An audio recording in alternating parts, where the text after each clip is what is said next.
Hey, Andrew Rains here with Apex Pro.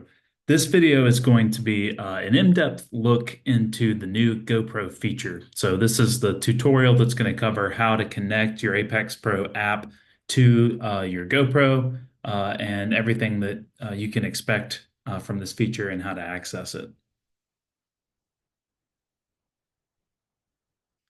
All right, so the first thing you'll notice is when you open up to the lap timer page, there will be a small GoPro icon that looks just like the front of your GoPro camera. So you can tap that just like you would tap to your Apex Pro, and that's where you can connect and disconnect to your GoPro camera.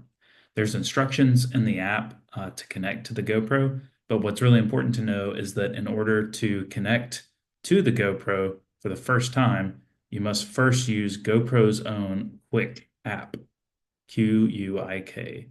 So you need to open the Quik app up. You don't have to pay. You can continue and sign in as a guest.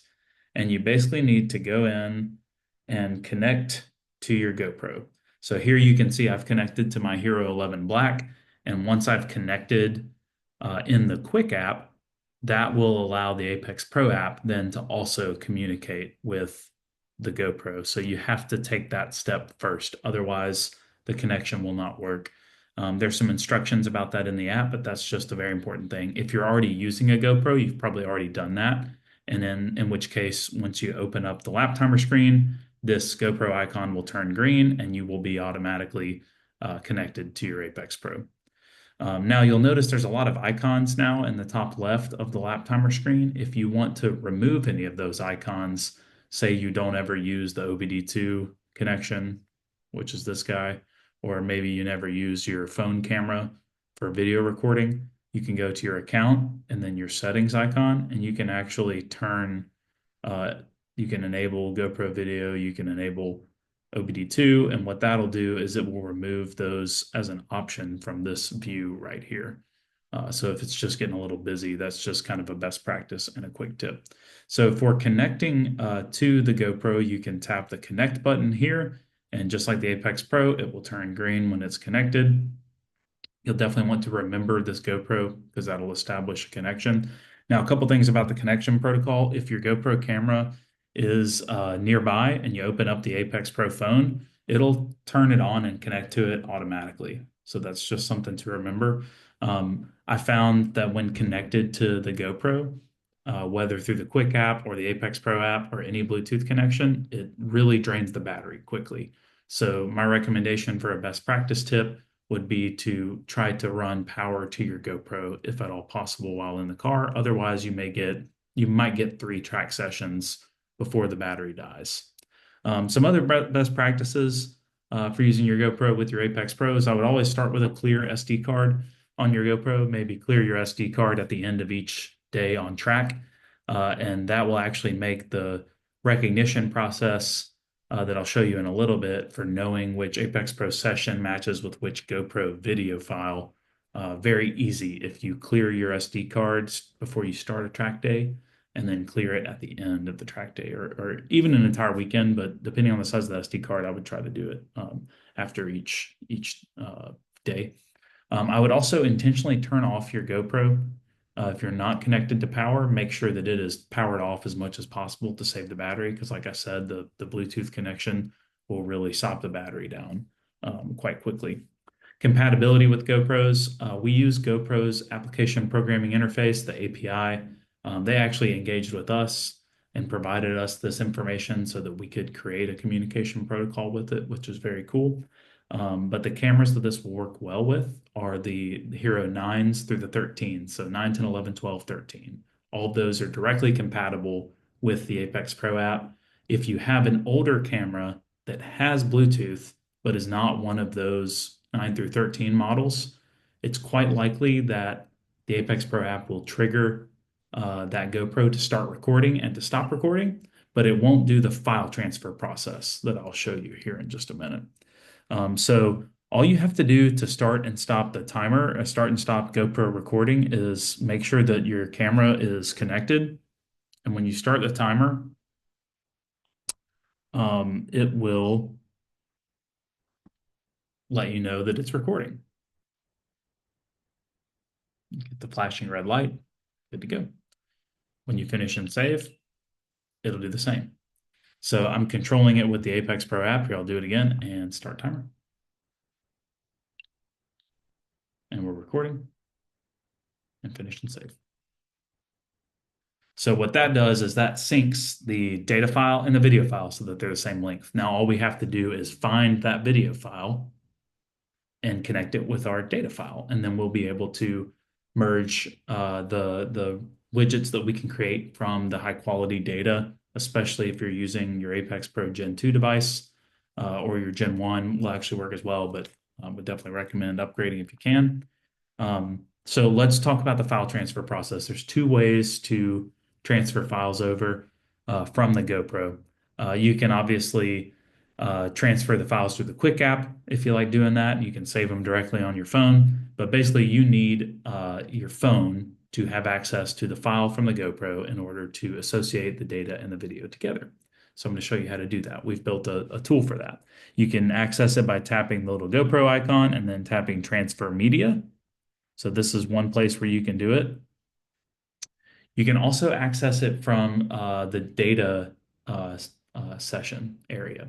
So if you go to data and you select that most recently recorded session, you can also transfer files here from your GoPro. Now, this part of the process, I would say, is the least reliable. It just popped up for me, but the Apex Pro app has to connect to your GoPro camera for this part of the process over Wi-Fi. Now, for Android phones, this probably works very well. iPhones do not like, just Apple in general does not like it when you try to establish connection with a Wi-Fi network that doesn't have a real internet connection, which that's what this is, just for local file sharing. It's not for internet connectivity that the GoPro broadcasts the Wi-Fi network. And so it's not the most reliable part of the process. And by that, I mean, if it doesn't connect the first time to transfer the file over, just try it again. For me, it usually takes it on the second time. Sometimes it's the third attempt at that process to just transfer files from GoPro. And now you can select the file that you want to associate. So I'm going to pick this little 3-second video file. As you saw there, we built some logic so that we select the most likely associated file. That's not guaranteed. I would look very closely and make sure that you think that the video file we selected is close. Now, if you are good about clearing your SD card on your GoPro at the end of each day, and you do 5 on-track sessions in a day, then the first session will sync to your first data session, the second, the third, the fourth, the fifth, and so on. There won't be any mystery about which one is associated with which is why I would highly recommend clear your SD card, start your track day out, record your Apex Pro, record your video, and they'll be easy to link. So link this video. Would you like to associate the selected video to this recorded data? Okay, quick interruption here. This section that I'm recording now is recorded on June 22nd. This is with some new updates as of late June 2025 that will be live on app version 154 and newer of the new app. So we're going to start with the same screen you saw previously where I'm linking a video. I'm going to select yes to link a video. And now this is all new as of this version of the app. What you see here is our video editor in the Apex Pro app prior to rendering. So as we see here, the description tells us we can tap overlays to show, hide, and edit them, which I'm doing now. You can see me tapping the overlays. When you're ready to create your video, you can render it. Please leave the app open when you tap render and you render either a full or best lap. Leave the Apex Pro app open for that to happen. Rendering will take about the same length as it took to actually record the video. So this video is 17 minutes and 40 seconds. That's about how long it will take if I render the full video. To supplement that, requirement of rendering, so rendering burns these widgets that you see displayed here, the Apex Pro lights, the track, speed, throttle position if you have OBD2, approximated brake percentage, the G-circle, lap time. It burns that into the actual MP4 file, the video file, and then saves that to your camera roll so you can easily share that with friends, family, social media, other drivers, watch it over and over for your own review and notification of that session. However, we've created this new replay feature that allows you to replay the video without the need to first render it. So in the Apex Pro app, here in this video replay area, you can replay the video. I can also change the color of the overlaid icons. And then I can also use this area in landscape, which I will show you in just a second. So you can use the slider in the middle to adjust where you are in your video. You can replay it back. You can change the replay speed. That's 2x speed, 1x speed, or quarter speed. Go back to regular speed. You can also edit the text that's displayed in the top left corner here. You can also control the widgets, whether you want them actually rendered into the video or not. But the main value add of this section is that you can replay the entire session. You can see your Apex Pro lights displayed over the video, so you can understand where you're leaving grip out there on the table. You can see the braking percentage overlaid. So this is really just a great, actually that was a great example right there of a corner where the driver really overslowed. So if I go back 15 seconds and I watch the entry, watch my Apex Pro lights as the driver adds wheel input here, you're going to see a lot of red lights while we're steering. Wow, tons and tons of time left on the table there. We're not close to the edge of the friction circle, so we need to go back and revisit that area. So for that exact reason, that's exactly why we want to review and watch this video without the need to render it. Now, once I tap render, which I can do right here, it's going to take the exact time that it took to record the video. So when you decide to render, make sure you're really committing to it. So this is a new feature. It's going to be live on Apex Pro app version 1.5.4 and newer, and it's really, really cool. Check it out. Data session. Yes, I would. And now I can go in, and if you've used the Apex Pro subscription features for rendering video, you've seen this before. You can render the entire video, which for a track session is about 20 minutes usually. Sometimes it's 30 minutes because it's a 20-minute session with 5 minutes on either end of sitting in grid. Or you can render your best lap only. Typically, I would recommend from a rendering standpoint of rendering your best lap only because it's a lot faster to render and it gives you something quickly to sit there and review post session. However, it doesn't take too long to render a full session, but a good rule of thumb is the rendering process will take the same amount of time that the video file was. That's how long it takes to actually render it. Also, a good rule of thumb as well, you need plenty of storage space available on your phone, even with this process using the GoPro, because what we have to do to render is we still pull that video file from the GoPro onto the media library on your phone. And then you have to have excess storage space for us to access it and render the widgets over it. So you really need to have 2 or 3x the storage space of the file size that you're pulling over. So if you're recording some high-res video, you need a lot of space on your phone. We'll talk about that in 1 second because I forgot to hit that at the beginning, but I'll go ahead and render the full video here because it's like a 3-second long video. So that's nice and easy. And then I can go to my camera roll on my phone and the video will be saved there. So that's the more interesting video, but here's the one that we just did. It's got my data widgets on it. Obviously, you can select to turn those on and off. You can see all the various options there. I'm going to go back into the Apex Pro app. And let's go talk one more time about the GoPro camera. So we are going to apply the best video settings for rendering. You can toggle that off. If you toggle that off, the GoPro will shoot at whatever settings that you've set it to. So whatever resolution and frame rate that you've set.